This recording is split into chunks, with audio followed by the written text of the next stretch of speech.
ఈ ఫస్ట్ 2 సినిమాలు ఒక లిమిటెడ్ బడ్జెట్లో అవును సార్. తీసిన సినిమాలు అవి. అవును సార్. బట్ ఎందుకో ఆ బ్రేక్ అయితే రాలా 2 సినిమాల ద్వారా. రాలేదు సార్.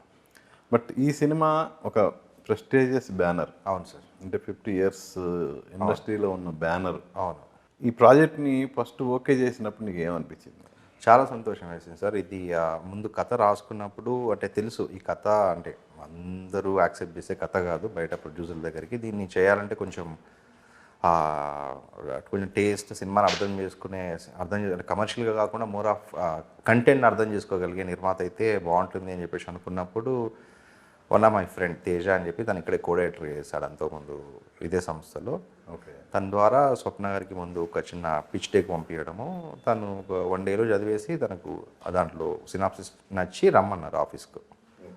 దాని తర్వాత ఇమీడియట్గా స్వప్న గారిని కలిసినప్పుడు హాఫ్ అన్ అవర్ నేరేషన్లోనే తను ఓకే చేసేసింది. తనకు చాలా నచ్చింది.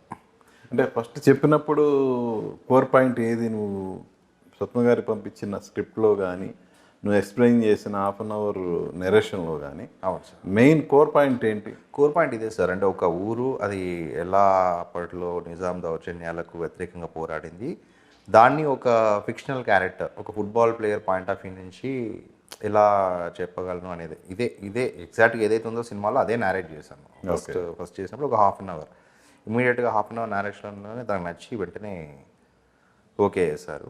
దాని తర్వాత ప్రాసెస్ స్టార్ట్ అయింది, స్క్రిప్ట్ డెవలప్ చేయడము, దాని తర్వాత కాస్టింగ్ ఎవరు, టెక్నీషియన్స్ ఎవరు అనేది ఆ తర్వాత స్టార్ట్ అయిపోయింది.